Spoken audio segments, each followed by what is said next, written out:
Project-based learning offers a student-centered pedagogy and a dynamic approach, which promotes a deeper knowledge through real-world challenges and problem-solving.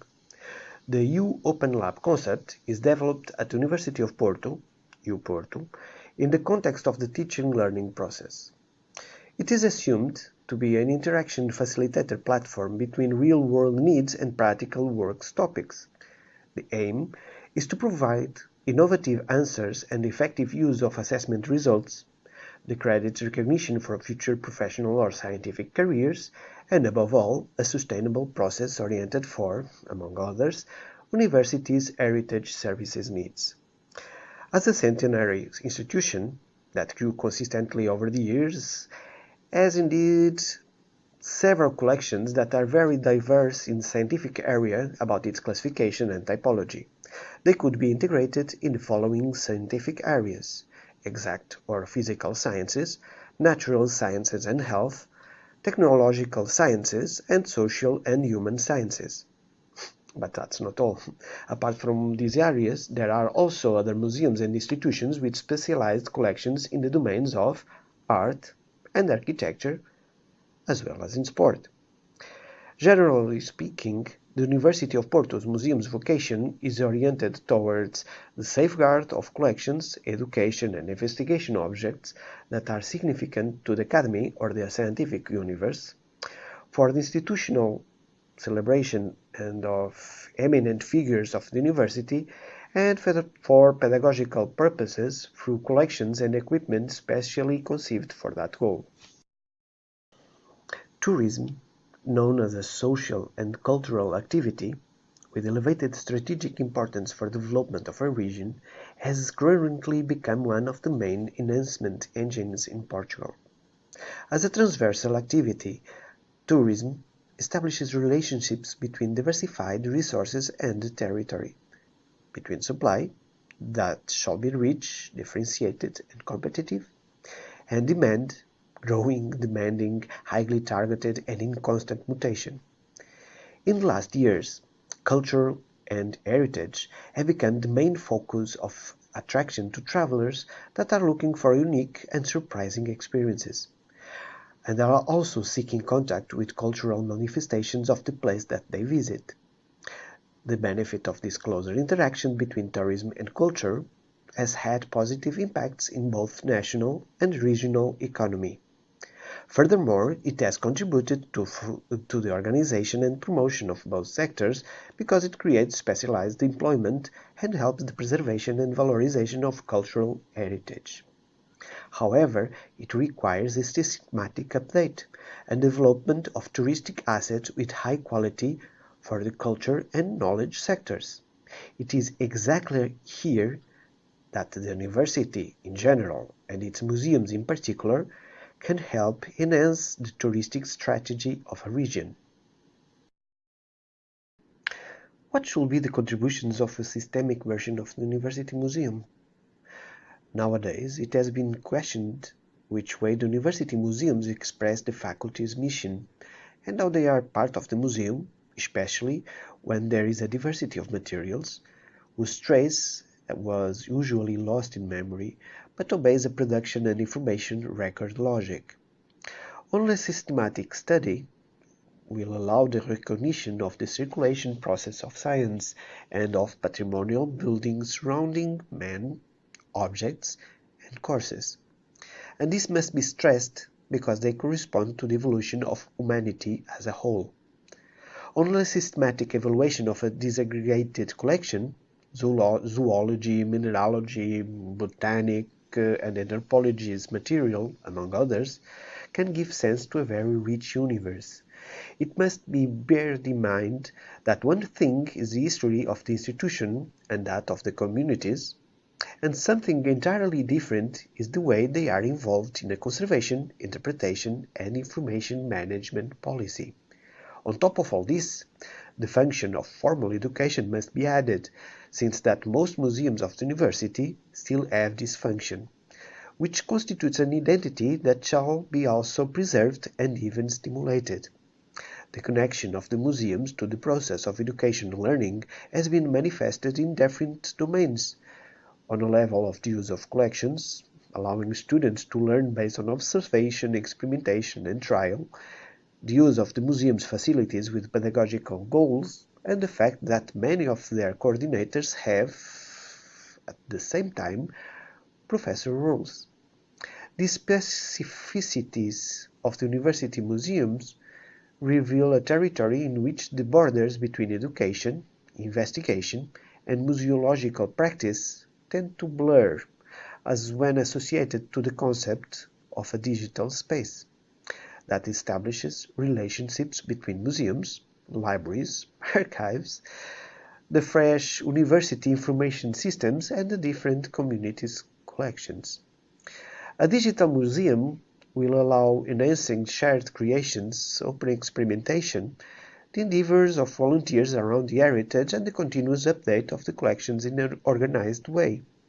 There is, therefore, a need to add the record of all elements of the collections of universities' museums to the objectives of the digital museum, with special attention to all the contexts of its production and to its producers and to the different publics to whom it is targeted.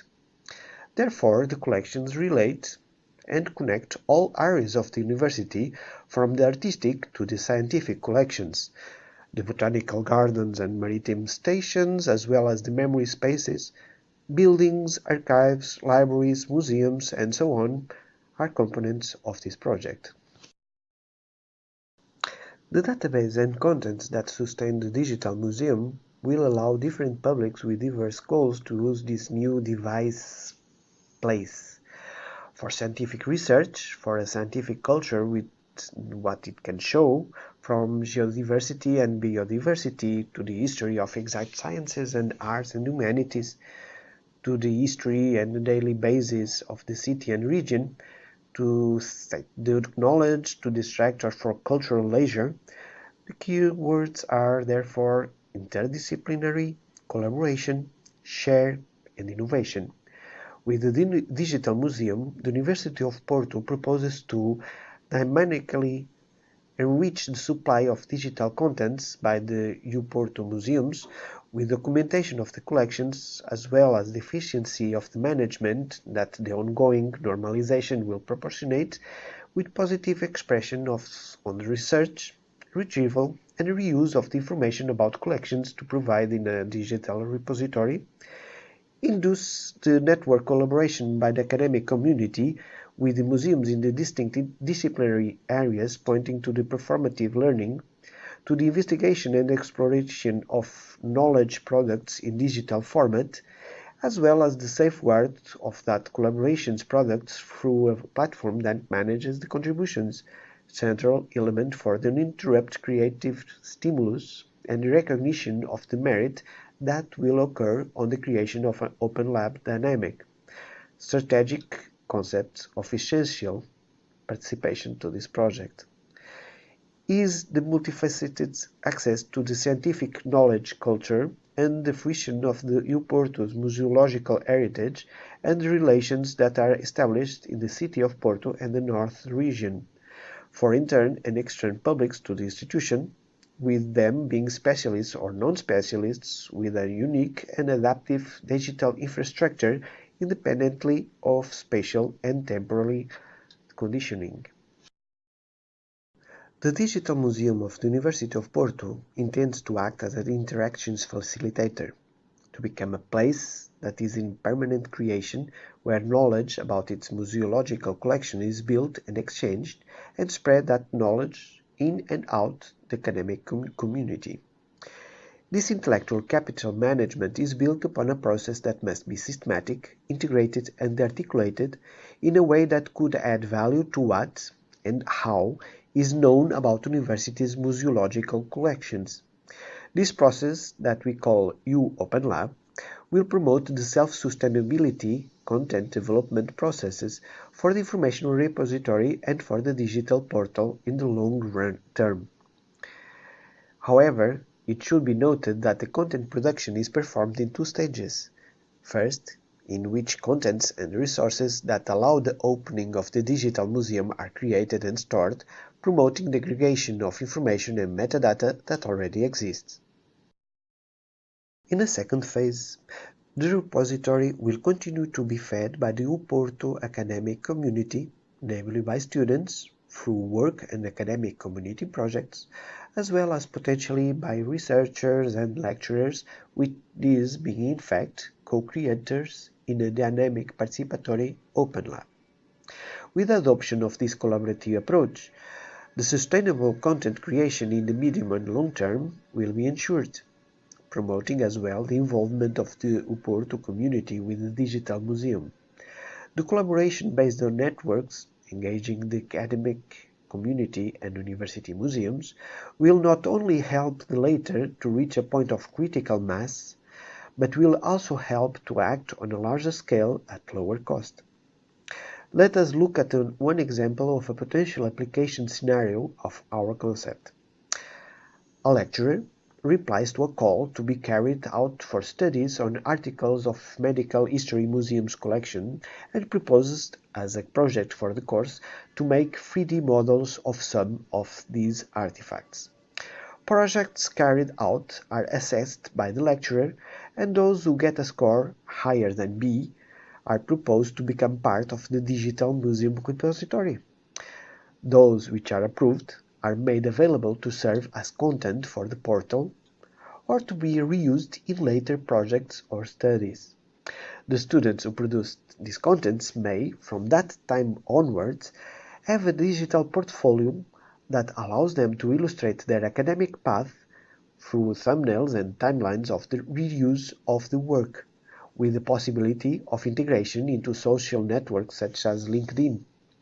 Later, another lecturer proposes conducting small documentary videos based on the collections of the museums of the Oporto, and a group of students chooses the Medical History Museum. In this case, the group may use images from the 3D model of the artifact, which is already a resource present in the repository. Again, after evaluation of the lecturer and proponent, some of these works might be made available as a resource in the repository for this artifact. One can clearly identify four major groups in academia: lecturers, students, researchers, and the diaspora of the university itself. The strategy that we are proposing will be articulated between these four agents according to what hereinafter is exposed. Lecturers will find here a way to cast proposals for challenging projects, with immediate application to a real context, and with the support of a structure that guarantees the existence of needs, problems, which may enable good quality in students' projects. Students are mostly motivated by the lecturers, as well as the possibility of having their work published by the digital museum, and so seeing their academic work as an effective contribution for their portfolio and curriculum vitae. They will also be able to include projects for the digital museum as voluntary work and extracurricular activities. Researchers are likely to find that this is a tool which gives them access to reliable sources and which supplies them with data and valuable resources for their research. Sources which are presented in an aggregated form, namely when it comes to writing theses and dissertations. Researching and data collection become much more efficient and less time-consuming. This strategy might lead to a closer approach to the Oporto diaspora. It will allow contributions to the system to be seen as contents by user, but it will also show which was the use university made of these same items through time, and sending an appreciation message whenever a certain level of cooperation is achieved. Thank you.